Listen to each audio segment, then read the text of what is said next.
Un, 2, 3, c'est parti. Bonjour tout le monde. Aujourd'hui, je suis avec Vivian Bonchaud, qui est un ami, mais aussi qui est quelqu'un avec qui on a partagé plein de choses en 2019 grâce au mastermind de Stan Leloup de Marketing Mania.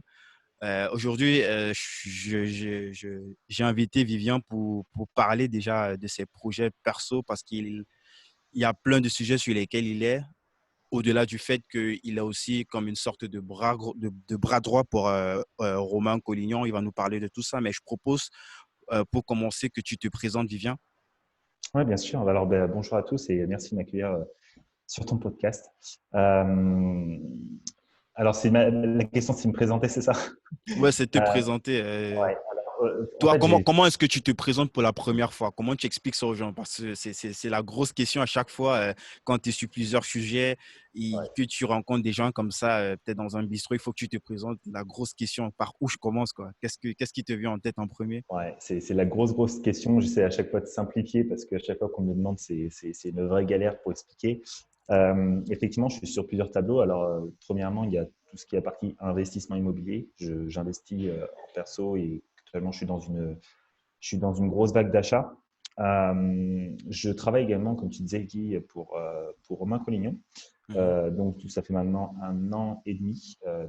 Romain Collignon, pour ceux qui ne connaissent pas, c'est un entrepreneur qui est spécialisé dans tout ce qui est marketing, etc. Et en fait, on accompagne des entrepreneurs, des infopreneurs plus précisément, à développer leur business, à professionnaliser leur entreprise sur Internet. Alors, je ne sais pas si vous avez déjà entendu parler du Mastermind 67 ou plus récemment, on a lancé l'incubateur 56 l'année dernière. Et par exemple, le Mastermind 67, c'est pour amener une entreprise de 100 000 à 1 million d'euros et plus de chiffre d'affaires annuel et en récurrent. Et Mhm. aujourd'hui, c'est vrai qu'on accompagne de super personnes au sein du mastermind et même au sein d'incubateur, c'est vraiment des super profils. Et à côté de ça aussi, alors moi je suis ancien sportif de haut niveau en fait dans la voltige équestre et donc là c'est pas très très longtemps, je me suis vraiment aussi plus spécialisé dans le coaching sur différents aspects, mais plus précisément sur la partie mindset et reprogrammation neurologique, parce qu'en fait je me suis formé en PNL, en programmation neurolinguistique pour ceux qui ne connaissent pas et également formé aussi en coaching, etc. Et là, je suis du coup en train de lancer en parallèle aussi la partie coaching pour vraiment sur l'optimisation complète de qui nous sommes. J'explique pourquoi, parce que c'est vrai que déjà au niveau des personnes qui sont déjà bien avancées dans le business, euh, il y a une chose qui est très, très importante, c'est qu'on ne peut pas scaler un business si on a des pensées limitantes et même des pensées en fait qu'on n'a même pas conscience de ces pensées limitantes. C'est ça qui est assez intéressant et ce pourquoi un coach est important. Mais surtout, j'ai besoin d'outils en fait pour pouvoir faire un switch mental vraiment très rapide euh, pour aider ces personnes à avancer. Donc, il y a cette partie-là. Mais il y a aussi une autre chose, c'est que pour ma part, en fait, je me vois un peu comme une sorte un peu de cyborg. En fait, pour moi, l'être humain, c'est une sorte de machine qui est complètement optimisable. C'est vrai que dans ma vie de tous les jours, en fait, je fais très attention à ce que je mange, je fais très attention à l'heure que je me couche, que je me lève, aux heures de sport. C'est vraiment un ensemble pour en fait faire en sorte de toujours m'optimiser, de toujours avoir plus d'énergie, d'être plus productif euh, pour vraiment atteindre mes objectifs. Et c'est vraiment dans cette approche-là que j'amène les choses, dans cet esprit vraiment d'atteinte d'objectifs. Je pense qu'il y a aussi le côté sportif de haut niveau qui déteint un peu là-dessus. Ouais. Donc, c'est vraiment On va revenir dessus probablement tout à l'heure, donc je te laisse ouais, terminer. ouais, donc vraiment cette partie optimisation, j'ai envie de dire, vraiment au niveau des croyances, on va faire sauter les blocages. Et la partie aussi optimisation même de l'entreprise, où je vais mettre en place effectivement les process, les automatisations qui vont permettre effectivement de gagner du temps, de simplifier tout ce qui tourne actuellement dans l'entreprise pour que la personne puisse atteindre plus rapidement ses résultats, puisse complètement finalement déléguer ou automatiser des tâches qu'elle fait au quotidien qui font perdre du temps et qui l'éloignent de sa zone de génie. Donc c'est vraiment en fait aujourd'hui un accompagnement complet que je propose et que je suis en train de lancer actuellement où en fait je fais une sorte de check-up global de la personne, de son business et avec du coup toute l'expérience que j'ai sur, par le fait d'accompagner justement de très gros entrepreneurs via le marketing 60, le mastermind Le 67, Mastermind etc. 67. Peut-être tu peux nous Euh, citer quelques noms pour que les gens voient un petit peu, ouais. non seulement la variété, parce que là, on a tellement de business différents, enfin de gros business, mais dans différents domaines, dans différentes industries. Est-ce que tu peux citer quelques noms comme ça pour donner un ordre d'idée aux gens? Ouais, ouais, cette année, par exemple, je sais qu'on a Alec Henry qui est dans le Mastermind 67, donc Alec Henry qui est de plus en plus connu aussi dans Le consultant le c'est point ça. .fr, si je ne me trompe pas. C'est ça. On a des personnes comme Robin Johnson et Hamza Feshtali, donc Ouais, qui sont du VTC, si je ne me trompe pas, un truc comme la, ça. la Bible du VTC, c'est ça. Ce sont des très très grosses machines. Donc on a des très beaux profils. On a aussi d'autres personnes comme Paul Pironnet, qui d'ailleurs je me suis formé en fait avec lui au niveau de la PNL. Donc c'est clairement le leader en francophonie de la PNL. Euh, on a des personnes ici dans l'immobilier. Je sais pas, tu as des personnes en immobilier comme ça que tu connais en France?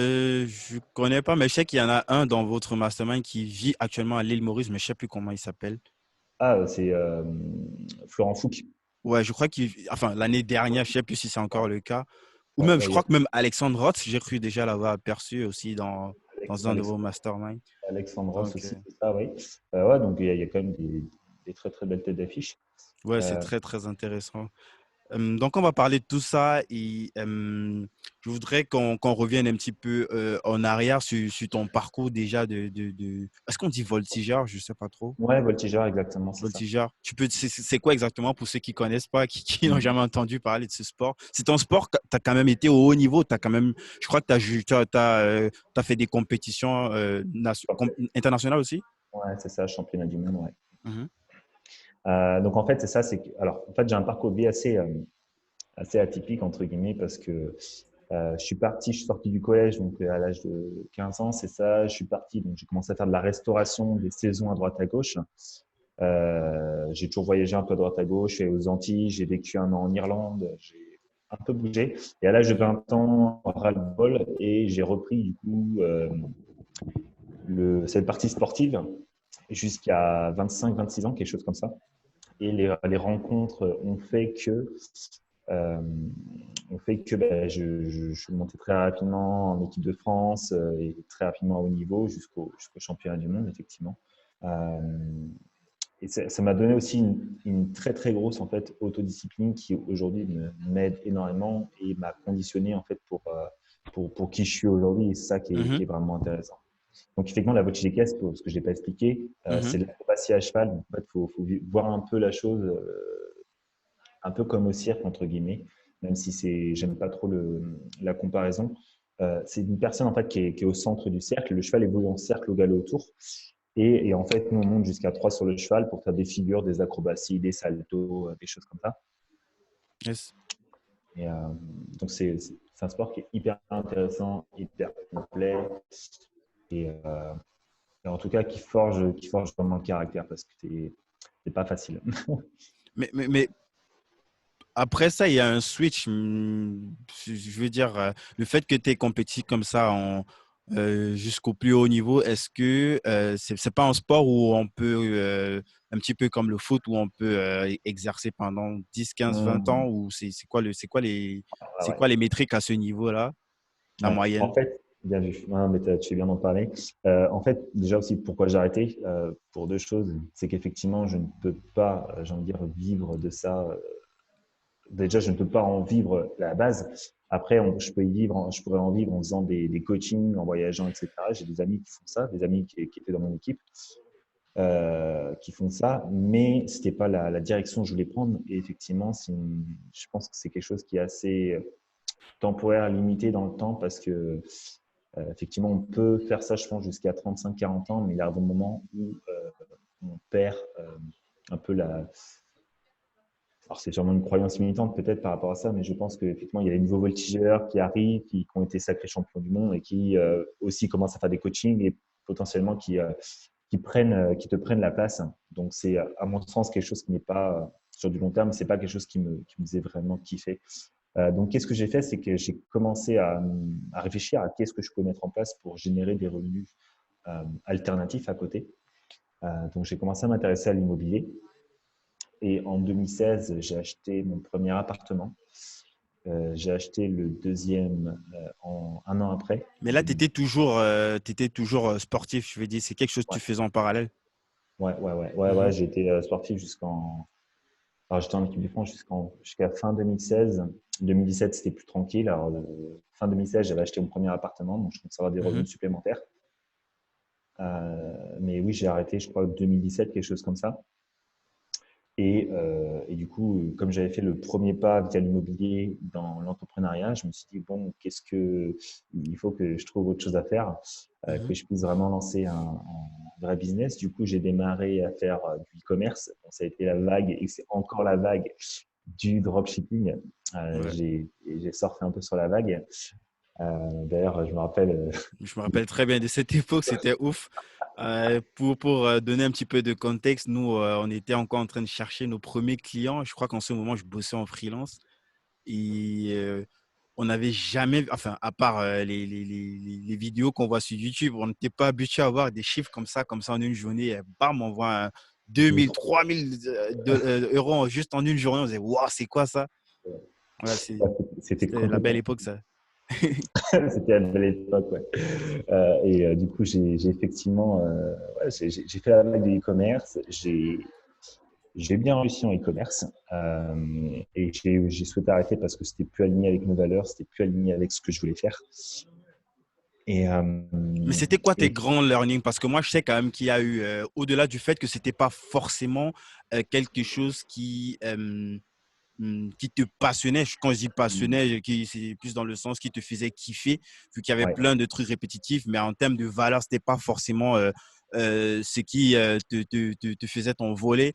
ouais. Mais forcément, il y a des grands learnings en termes de compétences, que ce soit du Facebook Ads, que ce soit Hmm. le fait de mettre toutes ces applications ensemble pour Ouais, automatiser certaines tâches. Il y a c'est quand même clair, quelque chose qui vient de là, de ce que tu fais aujourd'hui. Il y a plein de learning. Est-ce que tu peux nous parler un petit peu de ça?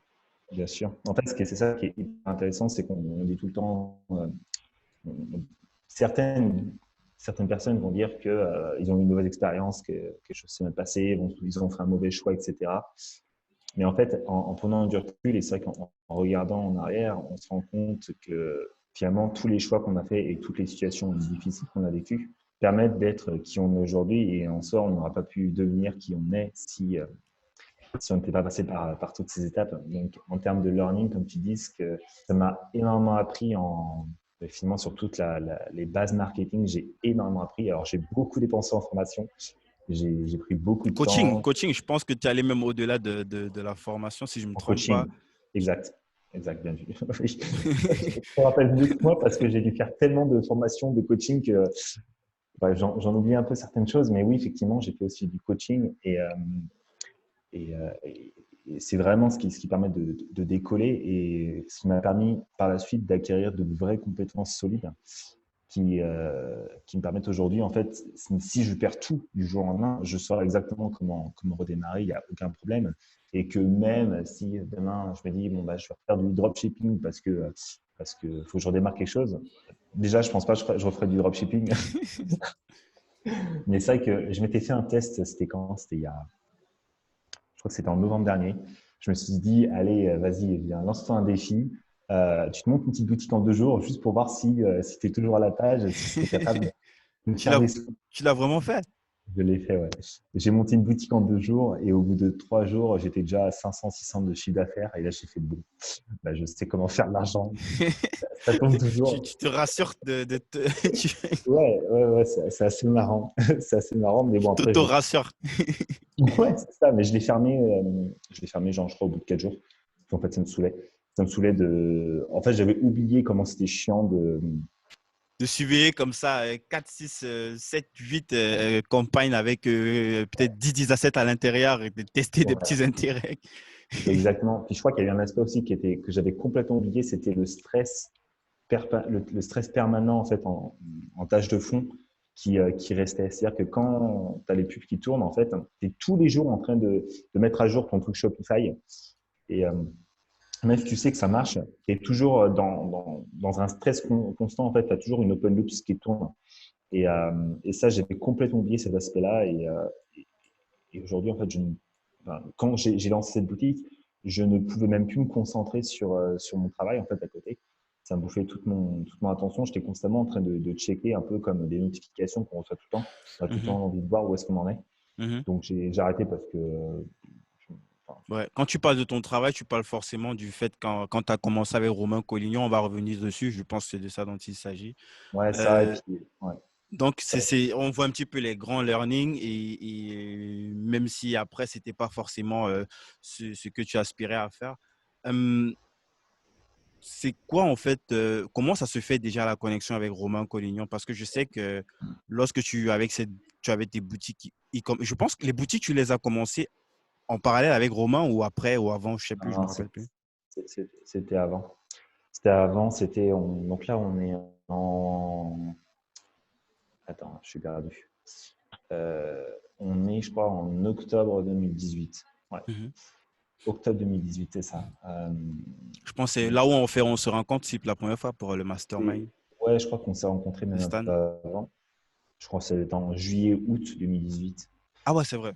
Pouh, ça me... Ouais, c'est ça. Et du Mhm. coup, juillet-août 2018, qu'est-ce qui s'est passé en septembre? Donc, j'avais les boutiques qui tournaient. Et j'ai vu en fait un post qui a été relayé dans un groupe Facebook que je suivais, qui mettait du coup recherche bras droit, je sais plus c'était quoi exactement. J'ai lu un peu la description, euh, mais c'est vrai que à ce moment-là, j'étais pas du tout ouvert en fait à ce genre de choses parce que euh, j'avais cette peur de mettre dans une prison, de devoir rendre des comptes à quelqu'un. Enfin, moi, si je suis lancé, c'est aussi pour ne pas Mhm. avoir de compte à rendre à quelqu'un et d'être libre en fait, de faire ce que je veux. Ouais. Du C'est quelqu'un coup, que tu connaissais, tu le suivais déjà un petit peu sur les réseaux, tu vois ce qu'il faisait, Romain Collignon, ou tu as pas du tout. découvert dans le temps en fait. Pas du tout. En fait, j'ai vu ce poste. Euh, J'en avais pas spécialement besoin. Euh, et j'ai vu le poste et en fait, ça m'a assez intrigué parce qu'en fait, ça correspondait exactement à qui j'étais, aux compétences que j'avais. Et je me suis dit, attends, là, il y a un truc qui est assez marrant. Et du coup, je dis, allez au culot, je postule, on va voir ce que ça donne. Donc, j'ai postulé, on a eu un call ensemble. Et je me rappelle, je lui ai dit, cash, en visio, bah écoute, moi là, je prévois de voyager, je prévois de bouger, j'ai des projets en parallèle. Euh, Enfin, je ne cherche pas, tu vois, d'être emprisonné dans Faut quelque pas que chose. tu Alors, enchaînes, ouais. ouais, ouais. Alors du coup, j'ai préféré poser les choses avec clair et net Mhm. et être honnête avec lui. Et d'ailleurs, il m'a dit par la suite que j'étais l'une des personnes qui s'était le moins bien vendu en call. Pourtant, tu bosses toujours avec lui, bizarrement. Ouais, ouais. Et parce qu'en fait, il y avait deux choses. Il y avait le call et derrière, en fait, il me faisait faire sur une matinée, il m'a demandé de faire deux, trois tâches en fait, qui lui aurait demandé, deux, trois tâches classiques, qu'il lui aurait demandé en fait par la suite. Ouais, genre pour te mettre à l'épreuve directement, quoi. Je crois que ça doit être une méthode qui vient du bouquin Roux. Ouais, Je crois que ouais, pour ah, je crois que c'est ça, rapidement. ouais. Ouais. C'est Mhm. ça. Et du coup, c'était genre le lendemain, bon, je t'envoie tout ça à 9h, et puis voilà, tu as ça à faire. C'était des choses comme, bah, on a un event à préparer, il bah, faut que tu prépares tout, tu fasses la liste de tout ce qu'il y a Ouais. besoin, que tu contactes les prestataires, blablabla, tu fasses le devis, enfin, plein, puis même d'autres tâches, d'autres trucs comme ça. Puis même aussi, enfin bref, il y avait différentes choses. Et du coup, à 11h, j'avais tout envoyé. Et, euh, et en gros, il m'a dit par la suite, je suis par la suite que déjà, il y a des personnes qui ont rendu ça, enfin, les personnes avec qui j'étais en concurrence ont rendu ça en fin de journée, d'autres le lendemain. Et en termes de qualité de travail, apparemment, ça n'avait rien à voir. Bref, la qualité de travail était exceptionnelle, selon lui. Mhm. Donc, il m'a dit, c'est vrai que je me suis pas du tout vendu en call, mais sur ce que j'avais à prouver, Sur la partie opérationnelle, il y avait quelque chose, quoi. il y avait quelque chose qui disait, OK, il faut vraiment que je bosse avec lui. Donc, bah, ça s'est passé comme ça. On a démarré. Et bah, ce qui est cool, c'est que moi j'avais posé un peu mes conditions, Mhm. effectivement, que moi, je développe mon truc à côté aussi, que je ne veux pas qu'on me dicte mes horaires que j'ai à faire, que je m'organise comme je le souhaite. Et ça a commencé comme ça, du coup, en octobre 2018. Et C'était aujourd'hui, on est quoi aujourd'hui. tes premiers, dès que tu arrives comme ça, c'était quoi tes premières actions, les premières semaines? Qu'est-ce qu'il attendait de toi concrètement Peut-être avant, tu peux un petit peu déjà nous donner un ordre d'idée des activités dans lesquelles il est déployé, même si tu as déjà un petit peu parlé de ça en introduction, et nous dire Ouais. comment est-ce que tu t'es déployé sur les différents sujets, vu qu'il y a, Mm, c'est mm. ça, et c'est au moins 3 ou 4 prestations différentes en fonction de Ouais, la typologie d'entrepreneur qui l'accompagne. en fait, à ce moment-là, on avait donc le Mastermind 67. Donc, il y avait la première réunion justement début octobre. Donc, j'avais deux, trois choses à préparer, mais je n'étais pas présente sur cette première réunion du Mastermind 67. On avait les immersions à l'époque, c'était des, des moments en fait, d'apprentissage sur 2 à 3 jours qui étaient sur une thématique spécifique. Donc la première immersion était sur l'automatisation business, qui était en novembre. Donc, j'avais à préparer toute la logistique, faire en sorte que tout se passe bien, au niveau même la création des slides. Mhm. C'était également la gestion des prestataires sur place. Voilà, il y avait pas mal de choses, même si pour lui, c'était tout nouveau parce que j'étais la première personne de son équipe. Et, euh, et, du coup, il y avait des choses qui ne fonctionnaient pas, il me donnait des Mhm. informations, mais il m'en manquait. Enfin bref, on s'est un peu comment dire, mis au diapason au fur et à mesure. Mhm. Et, euh, et donc, ouais, c'était ça au début. C'était aussi pas mal de gestion au sein du groupe Facebook Tunnel de vente. Vous pouvez aller voir d'ailleurs, il y a énormément de contenu de qualité là-bas. Ouais. Pour moi, c'est le groupe le mieux, c'est le meilleur groupe Facebook que j'ai jamais vu, hein. T'es dans ce groupe, tu as l'impression que tu es dans un forum privé. Pourtant, c'est Facebook, mais c'est tellement Ouais, de contenu, en plus de contenu de qualité, gratuitement, avec des entrepreneurs. Enfin, avec les noms qu'on a cités il y a quelques minutes, on peut avoir une autre idée de ce dont il s'agit. Un vrai ouais, engagement, les gens ils répondent aux questions, il n'y a pas mieux pour quelqu'un qui peut-être qui part de zéro, quoi. Juste de regarder ça, tu as plus ou moins une idée de par où est-ce que tu peux commencer et puis plus tard perfectionner et voir scaler plus tard, quoi. exactement. Ouais, il y a vraiment il y a vraiment une audience de qualité Mm. et vraiment des super experts. C'est vraiment une super communauté. Mm. Donc, C'est il y depuis, je avait. crois, ça fait au moins que 5 ou 6 ans, ça fait très longtemps. Il n'y a pas beaucoup de personnes, hein. Je crois qu'on est moins de 2000 personnes. Ouais. Parce qu'il y a vraiment un filtre, on se rassure que ben, les personnes qui rentrent, ben, ils Mm. répondent à une certaine. Pas qu'ils sont forcément experts, mais au moins, c'est pas, je sais pas, des gens qui vont spammer tout le temps, qui viennent chercher des clients dans ce groupe, par exemple. Exactement. Ouais. En fait, c'est vrai que les posts qui passent, les posts qu'on approuve, c'est que des posts qui amènent de la valeur pour la communauté. Sinon, c'est que les posts de Romain. Il y a également d'autres choses là qui vont arriver. Mais c'est vrai que en termes de gestion du groupe Facebook, ça m'a aussi énormément appris sur qu'est-ce qu'il faut faire pour avoir une communauté qui te suit, qui est fidèle et d'avoir que des gens de qualité. Non, tu apprends énormément et c'est là que tu te rends compte que ce n'est pas la quantité qui fait la Ouais, qualité. ça, Enfin, c'est la preuve. Pas avoir meilleur comme ouais. ça, c'est la preuve que vraiment, ça sert à rien d'aller. Pas que ça sert à rien, mais avec juste une petite poignée de personnes, 2000 personnes, ben, Mm. ça peut faire des chiffres de ouf, quoi. Ouais, Et réciproquement, parce que ces personnes, elles sont là parce qu'elles ont une certaine valeur qu'elles ne retrouvent pas ailleurs. Donc, c'est logique quelque part.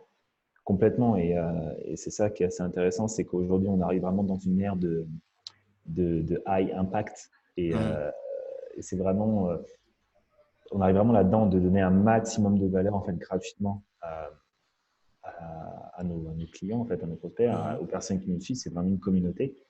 Et c'est également ce que je suis en train de mettre en place là sur par exemple la page Instagram, etc. C'est que Mhm. aujourd'hui, il y a tellement d'informations qu'il faut savoir se démarquer, il faut savoir montrer sa personnalité et on arrive vraiment dans le personal branding, mais aussi on est vraiment sur du human to human, quoi.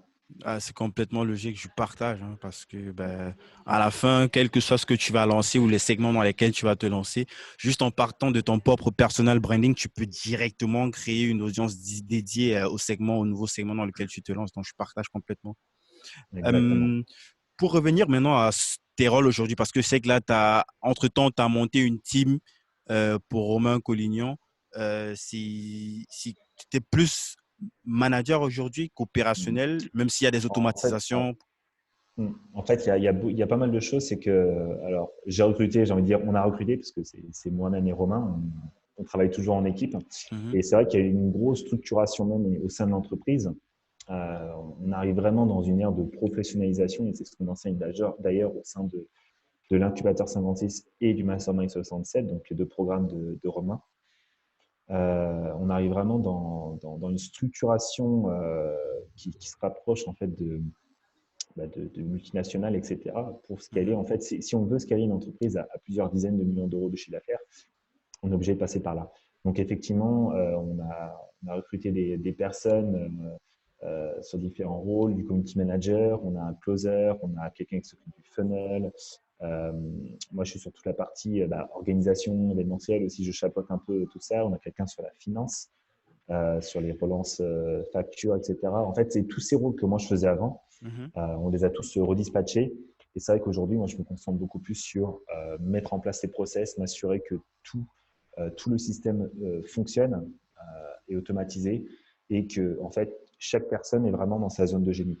Et en fait, ce que je fais du coup avec Romain, c'est maintenant, comme j'expliquais, ce que je fais aussi avec mes clients Mhm. sur ce que je suis en train de développer, c'est exactement la même chose. En fait, on est sur de l'optimisation constante.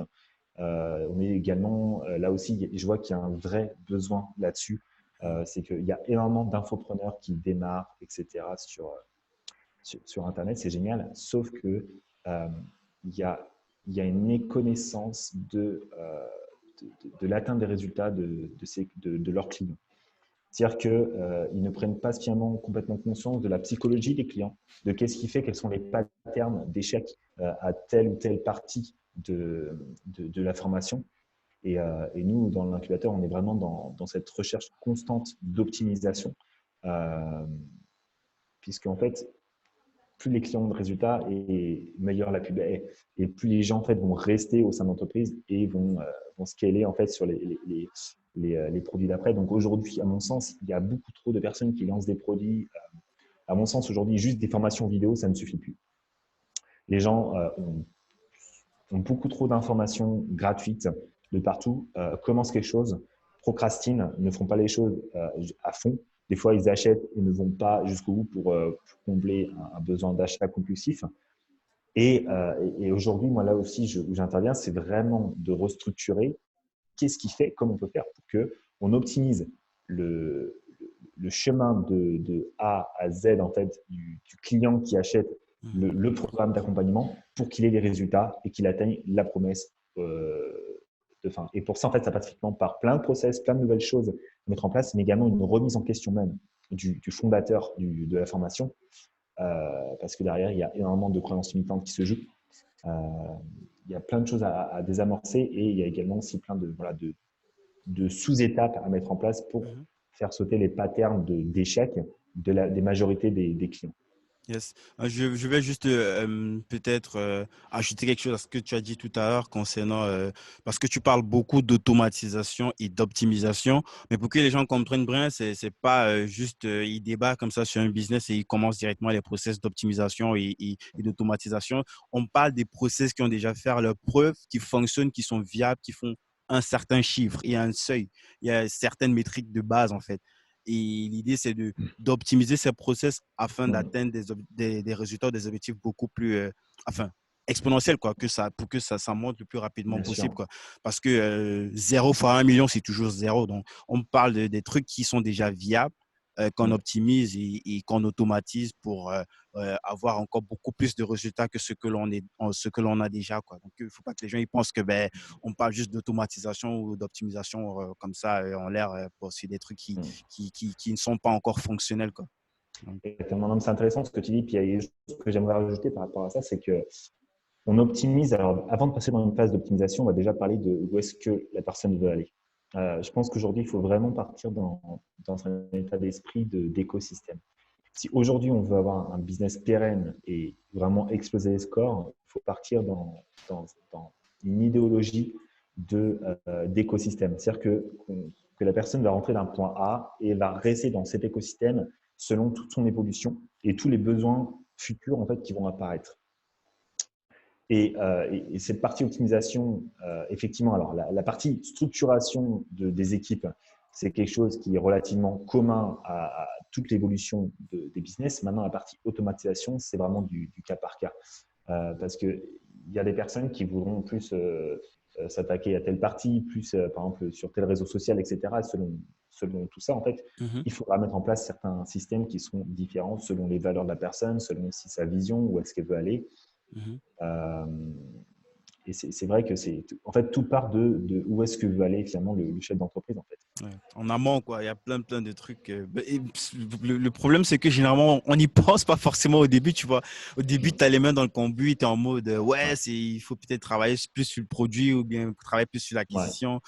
Mais quelque En fait, part, ouais, il y a un level, en fait, que généralement, il faut revenir depuis la jeunesse pour définir même, ne serait-ce les valeurs, comme tu l'as dit précédemment, et ça permettrait plus facilement pas mm, facilement, mais ça aide un petit peu lors de la prise de décision on atteint un certain palier qu'il faut rapidement c'est ça. agir, quoi, être agile et taper juste, aller droit au but, quoi. Ouais, ouais, ouais, complètement. Parce qu'en fait, c'est quelque chose que je vois au jour le jour, même tu vois, dans Mastermind, des personnes qui font des business à 6 chiffres, voire 7 chiffres. Euh, la croissance, elle est vraiment liée à son leader, quoi. Et, euh, et c'est vraiment comment la personne perçoit son business et ses capacités que le business va évoluer selon cette vitesse.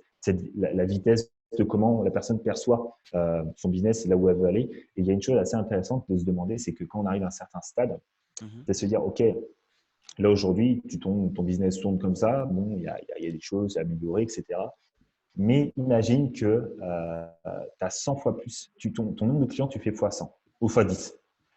Tu fais fois 10, fois 100, idem en termes de revenus, tu fais fois 10. Euh, Selon toi, quelle est la première chose qui va péter dans ton business? Et le simple fait en fait de se dire, OK, là, si par exemple j'ai 10 fois plus de clients aujourd'hui, quelle est la première chose qui va péter? Moi, je vais Et penser plus à la délivrance. Est-ce que je réussis à délivrer alors dans ce cas, c'est OK, est-ce que j'ai réussi à délivrer? Dans ce cas, tu remets ouais, en pas question le même. tout n'est pas de vendre, tu vends, mais comment est-ce que je délivre en fait si généralement ce sont des trucs, si on part peut-être sur des programmes de coaching, Bien tu sûr, peux coacher 10 personnes et ça c'est un exploit déjà, mais tu peux pas coacher 100 personnes, tu n'as que 24 heures, tu n'as que… exactement. Et ça, c'est en fait une question qui est hyper puissante parce qu'en fait, tu vas dire, OK, comme tu le dis, je vais pas pouvoir délivrer. Donc, la première chose à faire, finalement, c'est de t'entourer de quelqu'un. Comment je peux faire pour délivrer davantage? C'est peut-être recruter du monde dans ton équipe. Alors, OK, mais non, ça me fait peur. OK, donc là, tu commences à toucher une croyance limitante. On va commencer à travailler dessus. Pourquoi tu as peur? Enfin, pour quelle raison? Et ainsi de suite. Tu vois, qu'est-ce qui se joue en arrière-plan? Et ainsi de suite. Tu vas pouvoir vraiment, tu vois, scaler ton business en augmentant finalement la vision parce que des fois, tu limites ta vision tout simplement par le simple fait que pour toi, c'est pas possible, tu vois, d'avoir une Ouais. équipe, de t'entourer, des choses comme ça. Et ce genre de croyance, tu ne l'as pas spécialement consciemment, mais c'est simplement en te posant des questions spécifiques, en te poussant à voir plus grand que tu vas voir en fait les peurs qui vont apparaître. Yes. Donc, avant qu'on finisse sur Romain, parce que comme on l'a dit en intro, tu es sur plusieurs sujets très intéressants, notamment il y a une conférence à Las Vegas, on va en parler aussi. On va en parler, ouais. Je voulais que tu me dises un petit peu, c'est quoi est-ce que tu KPI? C'est quoi? Est-ce que tu as comme ça des métriques bien spécifiques quand tu te lèves le matin? C'est par ça que tu commences avant de donner peut-être des trajectoires aux différentes activités sur lesquelles tu vas. Peut-être si on reste dans le cadre des programmes qui sont vendus par Romain Collignon, sur quoi est-ce que tu KPI en général? Hmm. Déjà, première chose, moi je me lève un peu comme toi aussi, Guy, sur les coups de 6 heures à peu près. Sachant que là, je viens de lancer la page Insta, je viens d'ajouter une nouvelle action en fait le matin. Donc je me lève, je vais à WeWork et en fait, je suis tout seul dans cet espace et ça me permet de pouvoir faire toutes mes tâches créatives.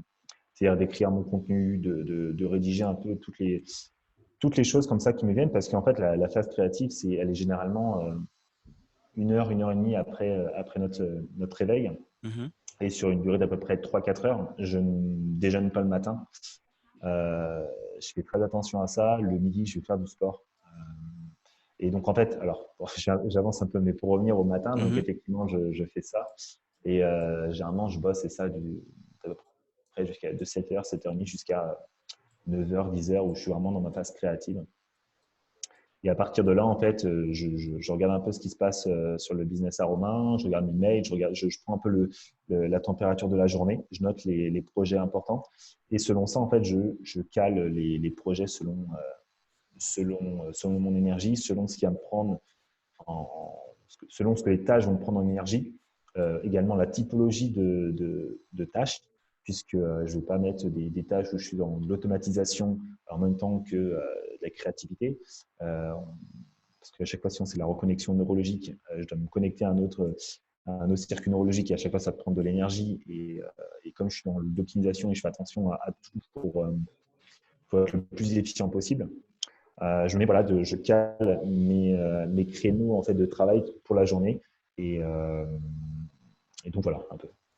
Est-ce que tu as des données, des métriques comme ça bien spécifiques sur lesquelles tu sais que ben, est-ce que, par exemple, tu te lèves comme à l'époque du dropshipping, tu vois, parce que j'imagine que Romain, il doit faire quand même de l'acquisition aujourd'hui où il est juste focus sur les clients qui sont déjà dans ces différents programmes. Est-ce que tu te lèves le matin, tu regardes ton business manager et tu regardes, oh, on a été en temps Euh, de lead. non, c'est pas moi qui m'occupe de ça. C'est plus moi qui m'occupe de ça. Non, non, c'est là, ça c'est délégué, c'est quelqu'un d'autre qui fait la pub Facebook. Je m'occupe plus de ça. Ok. Ok, excellent. Ok, ben, on parlait justement du fait qu'en parallèle, il y a plein de segments sur lesquels déjà tu t'es fait former et tu t'es lancé aussi dans cette typologie d'accompagnement, Ouais. notamment via la PNL. Mm, C'est déjà pourquoi est-ce que c'est vrai que mm, c'est vrai que peut-être on a envie de dire c'est la suite logique généralement quand tu as déjà commencé à creuser un petit peu sur tout ce qui mm. est psychologie. Tu vas très rapidement arriver sur la partie neurologique, et voire même d'autres vont parler d'hypnose et tout. Mais toi, comment est-ce que tu tombes dans ça? Est-ce que Ouais. tu t'es fait influencer? Est-ce que c'est du Romain Collignon peut-être? Pas du tout. Pas du tout, pas du tout. En fait, la véritable histoire, c'est que quand j'étais en équipe de France et que je commençais à Je te coupe, coacher. hein, je parle de Romain plus parce que je sais qu'avant, si on laisse Mastermind 67 tout le début, il s'est fait connu plus par son autre projet, le décodeur du non-verbal, Ouais. qui avait plus de traits à la psychologie, la gestuelle. Mm, Et on pourrait se dire que ouais, peut-être il pourrait avoir une influence par là de cette première activité qu'il avait à l'époque là, pas où il du n'y a tout. pas de lien du tout. Ok. Ouais. Non, je vais raconter un peu l'histoire. C'est qu'effectivement, quand j'étais en équipe de France, il y a un truc qui est assez bizarre en fait, c'est que j'avais cette faculté à comprendre ce qui se passait dans le corps des personnes et dans la tête des personnes. Je coachais les plus jeunes en fait, et je ne savais pas comment, mais je savais exactement ce qui se passait dans le corps de la personne, dans la tête de la personne. Je savais ce qu'elle pensait, je savais ses peurs, en fait, je ressentais ce qui se passait. Et je savais comment je devais amener la chose pour que elle réussisse le mouvement, l'exercice, parce que je comprenais sa musculature, je comprenais comment elle fonctionnait. Je serais incapable de t'expliquer pourquoi, comment, mais je crois que j'ai un peu cette faculté de voir les failles du système, que ce soit dans le corps humain, dans la tête des gens, comme dans un système, une entreprise, assez rapidement. Je crois que j'ai vraiment, je pense que c'est un de ma zone de génie que j'ai développé depuis tout petit où j'observe beaucoup les choses en fait. Je m'interroge sur beaucoup de choses et, euh, et en fait justement c'est assez naturellement où je me suis dirigé là-dessus. C'est-à-dire que pendant les réunions mastermind, on a ce qu'on appelle les hot seats. Donc les Mhm. personnes en fait passent à tour de rôle et exposent leurs problématiques devant tous les autres. Et très souvent en fait, le fait que le problème n'est pas lié à une question de stratégie, parce que les stratégies, alors il y a des super stratégies nouvelles, etc., mais c'est très souvent à 90% une question de mindset. C'est Ouais. une problématique qui se joue dans la tête. Et à chaque fois, en fait, j'arrivais je ne disais pas spécialement, j'étais là en arrière-plan, moi je gérais mes trucs, mais je voyais ce qui se joue en arrière-plan, en fait. Je comprenais ce qui se passait dans la tête de la personne. Et là, je me suis dit, putain, c'est quand même fou, c'est quand même fou que j'arrive à percevoir tout ça. Et en avril, on était donc à la Et réunion. pour compléter ça, on en a fait aussi, tu te souviens, plein de hot seats. Et c'est une particularité, pas seulement moi, des autres mecs qui étaient dans notre mastermind, ce qu'on te faisait voir à chaque fois que waouh, mais là, tu m'as scanné complètement. Là, moi, j'étais là, je pensais que Ah mon ouais, problème, putain. c'était tel truc que j'arrivais pas à intégrer dans tel outil. oublie les Ouais. outils, oublie tout ça, revenons à l'essence même et tout. Ça, c'est donc je peux complètement confirmer cela. Et puis, C'est donc, vrai, j'avais complètement oublié ça. ouais, Ouais, on en faisait en plus une fois par semaine. D'ailleurs, c'était une fois par ouais, c'est semaine. fou. Et ouais, ouais, exact, exact. Et du coup, en avril, on était à l'île Maurice. euh, et, euh, et donc, en fait, on a quelqu'un dans le Sûrement mastermind. une immersion sûrement c'était une Non, immersion. c'était une réunion du mastermind 67. Ok. Donc la troisième réunion de l'année. Et on était avec, enfin, il y a un membre du mastermind 67 qui s'appelle Arnaud Sebal, qui fait de la Gestalt thérapie. Donc, c'est une C'est autre quoi ça? manière. C'est une, euh, J'ai jamais entendu ça. Et il vit de ça. Ouais, ouais, ouais, il a une école de Gestalt thérapie. Enfin bref, c'est un monstre. Mais en gros, C'est incroyable tous les métiers qu'il y a dans dans vos programmes de de ouf. formation. Mais en gros, pour te dire, la PNL s'inspire aussi. Il y a un peu de Gestalt dans la PNL. Il y a un peu de l'analyse transactionnelle. Ça te parle aussi peut-être? Pas du tout. Non. Bon, mais ça va sûrement parler à peut-être des personnes de l'audience, mais effectivement, ce sont des types de thérapies qui sont hyper intéressantes. Et donc, du coup, pendant la réunion d'avril, en gros, il a juste allumé tous les membres du mastermind, dans le sens où chaque personne passait en haut de site, en Mhm. deux, trois questions, le mec, il te touchait à corde sensible et c'était fin du game. Ok, on avait trouvé le point faible, tu vois. Mhm. Et là, j'ai fait putain, ce mec, il est incroyable. Et tu vois, il arrivait encore plus rapidement que moi, tu vois, à toucher en fait le truc qu'il n'y avait pas, quoi. Et on était tous là en mode genre, ouais, c'est trop puissant, quoi. Mhm. Et là, je me suis dit, mais en fait, c'est trop ça que je veux faire. Et tu vois, je me suis dit, oh, ok, il faut que je me forme. Vraiment, je me forme. J'ai commencé à checker un peu la Gestalt, etc. Mhm. Et je suis tombé en fait sur une vidéo de Paul Pironnet, justement sur la PNL, où il parlait de la Gestalt. Et j'ai commencé à suivre un peu ce que c'était la PNL, etc. Et donc, on était en avril. Et en juin, bah, du coup, je me suis dit, vas-y, je vais me former en PNL.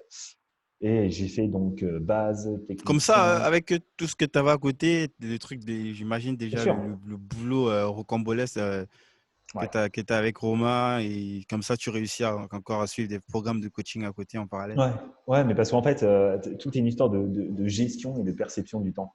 Euh, Ça, c'est une réalité. C'est que moi, quand je te parlais que je fais mon check-up de ma journée par rapport à mes tâches, en réalité, il y a des tâches où on va leur donner une grande importance alors qu'elles peuvent se faire en seulement 15 minutes. Mhm. Et on va se dire, putain, ça va me prendre 2, 3 heures, j'ai la flemme de le faire, etc. Parce qu'en fait, on a une perception de la tâche qui est juste énorme, alors qu'en réalité, on va le faire en 2-2, quoi. Donc, en fait, tout est une histoire de perception. Et c'est vrai que j'arrive très facilement en fait, à gérer ma pression mentale, mon stress mental, et ce qui me permet en fait de gérer, d'être un peu multi-projet, de gérer un peu tout ça en parallèle. J'expliquerai un peu ce que je vis Mhm. actuellement euh, ce mois-ci parce que j'ai énormément de choses à gérer en même temps, mais Ouais, ça va. ça va être très intéressant. Donc, tu décides d'aller te faire coacher. Je me forme en Euh, ouais. ça te prend combien de temps? C'est un Ça m'a programme pris, qui… non, alors la PNS, ça semble c'est assez rapide C'est en clair fait. que tu apprends toute la vie, mais je veux dire la partie pratico-pratique ou la partie en Ouais, fait du learning avec un coach. ouais. Alors en fait, c'était pas du learning, c'était vraiment du présentiel que j'ai fait. Donc ça a duré, je Ah, crois, ok, ouais, ça a été ok. le présentiel, donc je crois que ça a duré 10 jours, 10 jours d'affilée, la première partie. Donc pendant 10 jours en juin, j'ai enquillé, j'ai fait ça, plus ensuite derrière, j'ai enquillé 2 semaines après, j'ai dû faire 4-5 jours d'apprentissage aussi en coaching. En fait, ça m'a permis de structurer ce qui se passait dans ma tête. Mhm, C'est-à-dire que avant, j'allais vraiment au feeling, à l'intuition. Et là, ça m'a vraiment donné déjà des outils extrêmement puissants pour déprogrammer juste en un protocole, une croyance limitante, de déprogrammer une peur. Par exemple, moi, je sais que je me suis déprogrammé en un protocole, en 20 minutes, une peur que j'avais liée au sport que j'avais. En fait, je m'étais blessé une fois sur un mouvement. Et le simple fait d'y repenser, j'avais les mains qui devenaient moites, mon cœur le palpitant qui, mhm. voilà, qui repartait. Et aujourd'hui, en fait, l'autre jour, je l'ai retesté ce mouvement-là. Et en fait, plus Mais aucun. Vivien, tu peux peut-être Parce qu'il y a des gens, pour certaines personnes, ça doit être quelque chose de complètement. Peut-être ça n'a Ouais. même pas de sens de dire déprogrammer. Ah, Qu'est-ce que tu entends par là? ok, Pour des personnes qui ne sont pas familières au sujet, tu vois. Parce que bien moi, sûr. j'avais exactement cette même impression la première fois que j'en ai déprogrammé. Qu'est-ce qu'il raconte? Comment est-ce que tu te déprogrammes? On dirait qu'on Ok. parle de robots, de machines, tu vois. Mais c'est pour ça que je te Et parlais que pour moi, le corps est une machine, en fait. effectivement. En- Donc, essaie un petit peu peut-être de prendre des thèmes très simples pour des personnes qui ne sont pas familiarisées, Bien qui ne sûr. sont pas familiers à ce type de vocabulaire. Et pour les plus geeks qui pourront aller creuser le sujet ou se rapprocher de Vivien, on va mettre les liens. Il y a la chaîne Instagram qui tourne fort fort Yes, là.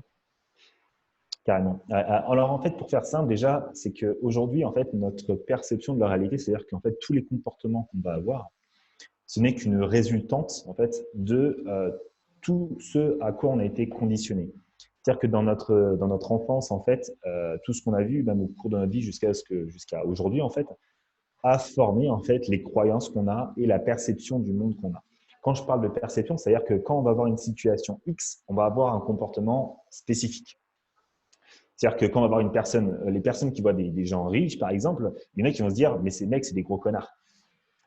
Et ça va générer en fait une émotion spécifique dans notre corps liée à cette situation. Mais cette émotion, en fait, c'est simplement un filtre qu'on a posé par rapport en fait à ce qu'on a vécu en fait dans notre enfance, à ce qu'on a vécu en fait dans le passé. Du coup, on a posé en fait un filtre. Ce filtre-là, en fait, ça permet à notre cerveau, en fait, à notre subconscient, de traiter une information rapidement. C'est-à-dire qu'en fait, on fait des généralisations. C'est-à-dire qu'il y a tellement d'informations, je crois que c'est des dizaines de milliers d'informations à la seconde que notre cerveau doit traiter. S'il devait traiter chaque information tout le temps, en fait, il épuiserait toute son énergie. Ouais. Donc, en fait, pour hacker finalement ça, il met des filtres, en fait. Il fait des généralisations par rapport à ce qu'il a déjà vécu. C'est-à-dire que toute la data qu'il a enregistrée, il s'est dit, OK, sur ce type de situation, je vais avoir tel type de réaction. Et en fait, on consolide en fait ça et en fait, on crée ce qu'on appelle des circuits neurologiques. Mhm. C'est-à-dire que on va en fait, à chaque fois qu'on va avoir une telle situation précise, en fait, directement, on va avoir la réaction qui est connectée, sans réfléchir. C'est vraiment des réactions inconscientes, des Automatique, réactions quoi, ouais. C'est une automatiques. sorte de réflexe Exactement. inné, ouais. Exactement. Exactement. Et en fait, ça se construit au fur et à mesure du temps. Et en fait, bah, plus on l'utilise, en fait, plus on emprunte ce circuit neurologique et plus il se consolide. Et plus, en fait, ça devient une conviction. Donc, en fait, à la base, c'est juste, en fait, un Et ça filtre, une devient émotion. sûrement donc plus compliqué, justement avec le temps enfin de rebousser chemin, si je comprends bien. Ah, rien n'est impossible. Enfin, plus compliqué, j'ai envie de dire. Tout ce que tu dis avec le temps, ça se consolide, ça veut dire que ça devient Bien beaucoup plus. sûr, Ça devient une conviction. Une ça devient une conviction, on conviction. sait que la conviction, on n'est pas loin quand même de la fin, quoi. C'est Bien généralement sûr. difficile de revenir sur une conviction, quoi. Bah Puisque ouais, on l'a dans les tripes. c'est ça. Si tu dis, bah, je suis convaincu que lui, c'est mon frère, bah, tu vas pas dire, tu vas avoir 15 000, la terre entière devant Ça toi. va être dur quand même de changer ça. Ah ouais, tu vois, c'est une conviction. Après, si tu dis, bah, les riches, c'est des cons, il y en a qui peuvent avoir une conviction, mais après, une conviction, ça se démonte. Tu vois, Ok. tout, Et tout c'est se démonte. justement ce que tu entends par déprogrammer, en fait. Exactement. Ok. Exactement. Alors, c'est ça, c'est qu'en fait, on va changer, on va faire changer la perception d'une situation à notre cerveau, en fait. On va le percevoir complètement différemment. Et comment Et est-ce que ensuite, c'est possible? Comment est-ce que c'est par OK. quoi? C'est quoi, par exemple, la première chose, sans Bah, peut-être ouais, aller ouais, ouais. jusqu'au bout parce que Ouais. ça va être long, mais quelle serait peut-être, je sais pas, prendre conscience, peut-être c'est la première chose, je sais pas. Ouais, ouais, ouais, ouais. Alors déjà, effectivement, il y a une prise de conscience, mais je vais juste donner un petit exemple. C'est que je parlais en fait du fait qu'on appose une sorte de filtre. Ce filtre, en fait, c'est une émotion qu'on appose sur une situation précise. Mhm. Je donne un exemple, par exemple, tout ce qui est peur, phobie, etc. On peut complètement supprimer une peur, supprimer une phobie. Imaginons, par exemple, une personne a peur d'un serpent. Je lui demande juste de visualiser le serpent devant elle. Le simple fait qu'elle va visualiser ce serpent en train de bouger, etc., elle va se mettre à flipper. Là, je suis en train de flipper là. Voilà, imagine, genre juste devant toi, tu vois le serpent qui est en train de bouger au sol. Ah, j'ai Voilà. la photo. Maintenant, ok, tu vois le truc. Tu vois le truc devant toi. Maintenant, imagine qu'en fait, ce serpent, maintenant, ça devient de la pâte. Il prend une texture de pâte à modeler. C'est de la pâte à modeler avec une de couleur rose. et qui arrête de bouger. Si tu visualises le serpent juste devant toi comme ça, en pâte à modeler, tu déconnectes complètement l'émotion en fait qui est liée à cette perception. Ok. Et en fait, c'est exactement ce qu'on va faire. En fait, on va jouer avec notre perception et notre émotion liée à la situation et Mhm. on va inverser la chose pour qu'on se dise mais pourquoi est-ce que j'avais peur de ça en fait.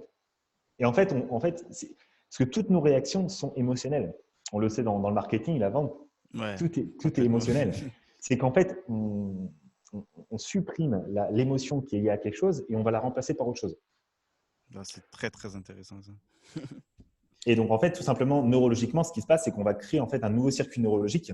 Et en fait, via du coup le protocole, en fait, on va structurer, on va consolider ce nouveau circuit neurologique pour qu'à chaque fois en fait qu'il y a cette situation qui se reproduit, en fait, ton subconscient préfère aller vers le nouveau circuit neurologique parce qu'il y trouvera plus de bénéfices plutôt qu'aller sur l'autre où il sentait plus de peur. En fait, c'est comme si, en fait, je vais donner la métaphore du cavalier et du cheval. Mhm. C'est que si toi, le cavalier, tu dis, OK, j'ai sauté l'obstacle, mais que le cheval en dessous, il arrive, il freine des quatre fers, c'est que le cheval, il a plus de bénéfices à ne pas sauter qu'à le faire. Mais si tu dis que tu fais comprendre qu'il y a une carotte de l'autre côté de l'obstacle, ne t'inquiète pas, tu vas y aller. Ouais, ça Mais fait il ne freinera complètement plus. sens. Bah, Donc voilà, en gros. c'était quoi ton objectif d'aller suivre ce truc? Est-ce que c'était plus pour, euh, pour déjà ta propre perception de toi-même sur le monde qui t'entoure ou peut-être pour te perfectionner dans ce que tu faisais déjà avec Romain et plus sur peut-être d'autres sujets qui te tiennent plus à cœur, quoi, des projets perso? Ouais. Est-ce que tu étais convaincu déjà du fait que cette compétence va me permettre d'aller peut-être plus sur ce segment? Mm. Effectivement, il y avait aussi une approche de me dire qu'il fallait que je structure ce qui se passait dans ma tête, il fallait que je comprenne en fait comment instinctivement j'arrivais à percevoir des choses que d'autres ne percevaient pas, Mhm, que j'apprenne à structurer finalement la manière dont j'analysais les gens. mhm. Mais il y a une autre chose derrière ça, c'est que ça me rend fou en fait moi d'entendre des personnes qui me disent que c'est pas possible. Euh, pour donner un exemple, par exemple au niveau de la voltige, après 6 mois de pratique, j'ai fait une chute, je me suis fracturé le plateau tibial au niveau du genou. Bon, Et mon chirurgien, mon kiné m'a dit tu c'est pourras plus fini. jamais refaire de compétition, c'est fini. Sauf que pour moi, c'était impossible, c'était inconcevable. J'avais la conviction que mon genou allait se remettre et que ça allait repartir et que j'allais pouvoir refaire exactement tout ce que je faisais auparavant. Et ce qui est marrant, c'est que bon, le chirurgien m'a opéré et après 1 mois et demi de Rééducation. rééducation, j'ai commencé à remarcher sur le tapis et j'ai commencé même à courir le premier jour. Et mon kiné m'a dit mais attends, dans 15 ans de carrière, je n'ai jamais vu ça, quoi. Il a regardé les radios, il s'est dit mais putain, mais c'est incroyable. C'est incroyable. Sauf que moi, je dis, mais je le savais. Bon, après, j'ai bossé comme un dingue, hein. Je veux dire, quand j'étais en Mhm. rééducation, j'y allais comme un bourrin, quoi. J'étais obsédé par l'idée, OK, je me remets sur pattes, je me remets sur pattes. J'ai 2 mois, j'ai 2 mois et demi là, j'ai 2 mois et demi pour me remettre sur pattes. Et quand je suis retourné les voir après qu'on a fait le champion du monde, qu'on a eu le titre, ils m'ont dit, mais c'est incroyable. C'est incroyable. Je veux dire, normalement, c'est pas normal. Tu n'aurais pas pu faire ça. Et ça m'a vraiment planté une graine de me dire, mais quand tu es convaincu, tu peux vraiment modifier en fait la régénération de ton corps. Et après, bon, je vais pas rentrer dans l'explication des cellules parce que je me suis aussi beaucoup intéressé au fonctionnement des cellules. Mais Ça, c'est plus sur la partie comment est-ce que chimiquement toutes ces réactions qu'on a dans la tête se produisent au niveau du ouais, corps. Ce qui, exactement. ok. Ouais, c'est vraiment très intéressant. Est-ce que tu aurais peut-être quelques ressources comme ça pour les gens qui veulent un petit peu creuser le sujet? Ouais, Peut-être des bouquins, je sais pas, ou des podcasts ou des ouais, ouais, articles. moi, ce que je vous conseille, c'est de creuser le muscle du bien-être de euh, Mehdi. Euh, c'est la méthode SANE, S-A-N-E, c'est Madiesan. Ah, Magniesan. je Magniesan. vais chercher Voilà. ça. Je vais mettre le lien en description pour Ouais, les c'est personnes qui veulent creuser ça. Magniesan, le muscle du bien-être. Ouais, Mhm, il y a ça. Déjà, ça vous verra un peu les idées un peu à tout ça. mhm. à tout ce champ de possibilités et l'impact de nos émotions sur nos cellules et sur notre santé, quoi. Yes. Donc, 10 jours de coaching et c'était quoi la suite? Est-ce qu'il y avait un suivi? Est-ce que Ouais. tu… En fait, la PNL, c'est donc effectivement du présentiel. Il y a différents niveaux. Il y a le base, le technicien, il y a le praticien. Et en fait, tu commences à être diplômé à partir du praticien. Donc, le praticien, c'est 10 jours également. C'est 10 autres jours que j'ai fait en août. Mhm, Donc, j'ai enquillé en fait quasiment tout le parcours parce qu'il reste le maître praticien que je vais peut-être faire cette année, je vais voir.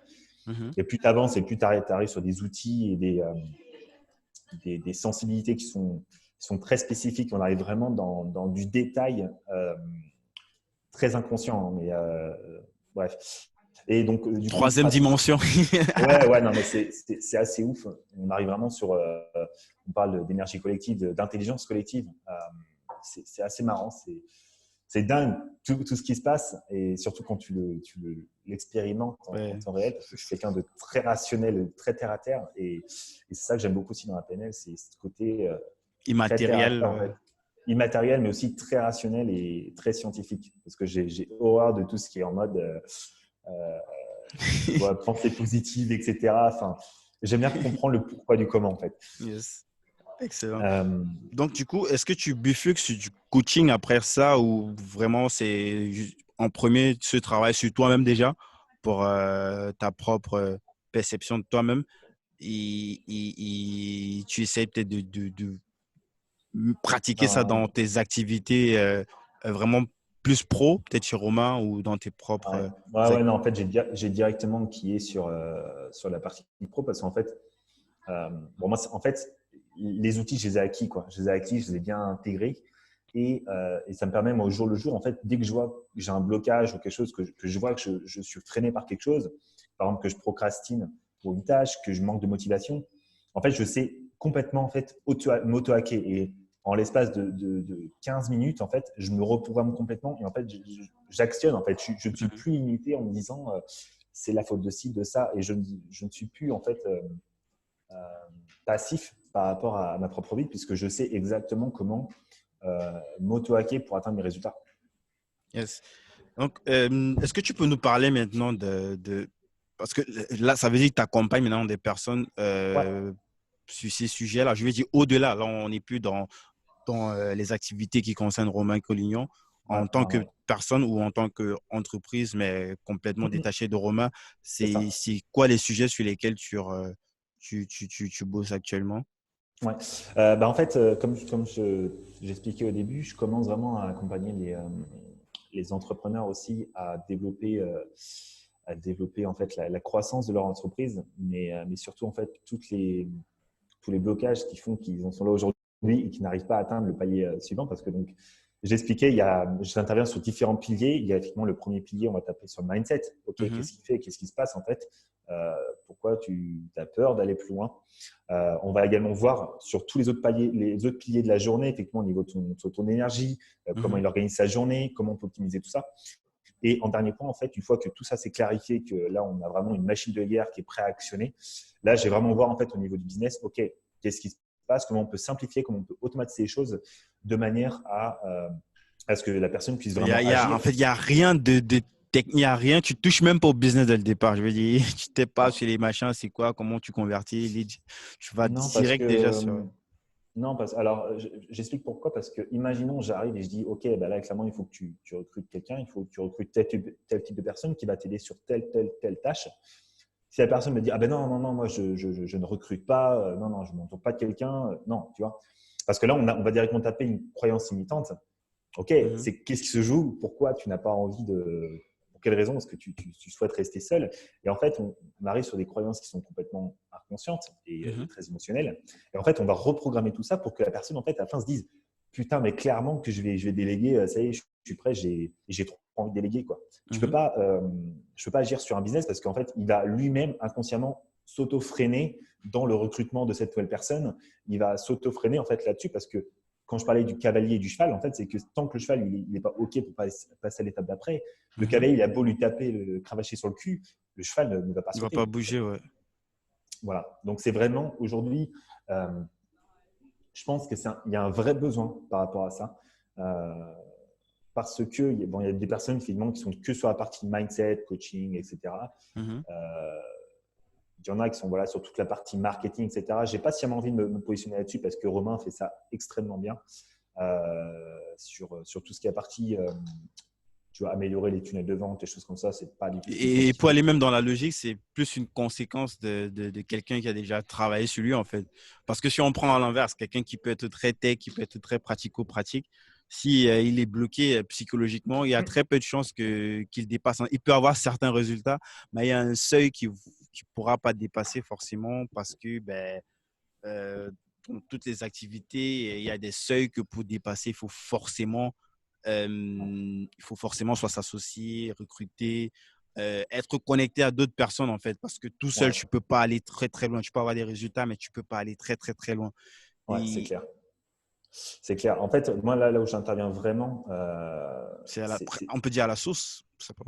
ouais, la source même, exactement. Et je n'ai pas travaillé avec des personnes qui démarrent toujours leur business parce que ça ne m'intéresse pas de travailler sur la mise en place d'un tunnel de vente, tout ça. Romain le fait très, très bien et vraiment, moi, je conseille vraiment tout le monde de bosser avec lui là-dessus. Moi, c'est vraiment sur l'aspect, là, il y a vraiment un blocage, on veut aller à l'étape d'après et là, on va vraiment tout optimiser au niveau du business et Mhm. vous n'imaginez même pas les nombres d'heures que ça va vous faire gagner et comment au niveau de votre santé mentale, c'est juste incroyable les résultats que j'ai avec mes clients. Enfin bref, je suis super content et parce qu'aujourd'hui, effectivement, comme je t'expliquais, il y en a qui appuient sur le mindset, sur tout ça, mais et je pense qu'il y a un manque en fait de réunir tout ça parce qu'aujourd'hui, on ne peut pas optimiser la personne et sans optimiser le business en fait. Yes, yes, complètement. Je suis complètement d'accord. Du coup, comment ça se passe? Est-ce qu'il y a une team qui est en place ou c'est quelque chose que tu gères complètement tout seul vu que c'est du one-to-one? J'imagine que tu ne vas pas aller Ouais, faire du volume forcément. Tu vas prendre quelques personnes qui ouais, t'intéressent déjà forcément. ouais. Aujourd'hui, c'est vraiment du one-to-one pour le moment, puisque je fais vraiment de la qualité et je choisis les personnes avec qui je travaille parce que je sais que je peux leur donner des résultats. Mhm. Donc, c'est vraiment du one-to-one et vraiment visio. Il n'y a pas de programme enregistré ou autre. Quand on peut voir, c'est vraiment du one-to-one et personnalisé. Donc, effectivement, là-dessus, pour me contacter, c'est directement sur la page Instagram s'il y en a qui veulent avoir des informations par rapport à ça. Mhm. On va mettre en description, mais tu peux quand même dire c'est quoi? C'est @arobase Pardon? pour ta page Insta. On va mettre en Ah description, mais oui, tu oui, peux oui, quand même le dire là. pardon. Ouais, ouais, c'est Vivien BCH, donc Vivien BCH. Donc, vous allez voir, Mhm. donc la page, elle est tout récemment lancée au moment où on enregistre le podcast. Mhm. Et, euh, et voilà. Ben, c'est quoi? Est-ce que tu peux donner un petit peu un ordre d'idée des critères? Tu as déjà un petit peu dit sur des personnes qui sont déjà lancées, mais est-ce qu'il y a peut-être des critères en termes de, je sais pas, en termes de chiffre d'affaires, en termes de peut-être peut-être du staff, combien de personnes il y a dans la team de l'entreprise pour que les gens voient à Type peu près d'entreprise, si, tu veux dire avec la personne avec qui je travaille? oui, les profils de personnes avec qui tu pourrais potentiellement travailler, au-delà du fait que ce sont des personnes qui doivent déjà être un petit peu avancées. Est-ce que tu peux être un peu plus précis au niveau Ouais. de… J'ai pas aujourd'hui de choses spécifiques par rapport au chiffre d'affaires que les personnes génèrent. Quand je parle de personnes qui sont déjà bien lancées, c'est-à-dire que c'est des personnes qui ont déjà une offre, qui ont déjà un canal d'acquisition euh, et qui ont conscience aujourd'hui qu'effectivement, peut-être qu'elles passent beaucoup trop de temps dans leur business, qu'elles manquent de motivation et qu'elles se rendent compte que le fait, par exemple, de déléguer, c'est une tâche qui est compliquée. Je voyais des personnes qui sont, pendant Mastermind 67, qui sont à des business à 6 chiffres et qui sont encore tout seuls. Donc, il y a des personnes qui sont, par exemple, à 5 chiffres, qui sont aussi tout seuls. Et ça dépend. Enfin, il n'y a pas, aujourd'hui, il n'y a pas vraiment de spécificité au niveau du chiffre d'affaires. Mais il faut que la personne ait déjà un business qui est en place, qui est vraiment un avatar défini, qui est un tunnel de vente défini Mhm. et que voilà, il y a déjà des rentrées d'argent qui viennent. Et ensuite, on va optimiser là-dessus pour passer en fait au next step. Donc, de toutes les façons, tu restes ouvert à discuter. Les gens, vu Complètement. que chacun a Complètement. forcément un profil particulier, Ouais, on est tous différents. Donc, c'est ça. on va mettre le lien de ton Instagram en Génial. description. Et OK. puis, et vous n'avez rien à perdre en essayant. Discutons déjà, peut-être vous pouvez avoir un début de solution, même si vous ne bossez pas ensemble, il va peut-être donner des pistes Mhm. sur lesquelles vous devez commencer par travailler. Et lorsque vous aurez une certaine maturité, peut-être vous pourriez potentiellement bosser ensemble. Donc, je propose qu'on parle de la conférence de Las Vegas. C'est quoi cette Ouais. conférence-là? Déjà, C'est c'est assez... qui organise ce machin-là? Ouais. Ouais. En fait, si je dis pas de bêtises, je crois que c'est la fédération, la FEI, donc alors c'est Federation Equestrian International, donc la Mhm, Fédération équestre internationale. Si je dis pas de bêtises, je crois que c'est ça. mhm, Et ça, c'est marrant, c'est que du coup, je vais revenir en fait dans le milieu de la voltige, mais sous un autre angle. En fait, il y a un séminaire, alors c'est une conférence et également du coaching pendant une semaine, je crois, donc à Las Vegas, mhm. où donc là, il y aura tous les présidents en fait, des fédérations internationales, donc France, Allemagne, Autriche, enfin voilà, tout le beau panel. Et Yes. donc, il y aura, je vais donner une conférence là-dessus, en fait, sur la préparation mentale pour la gestion des peurs.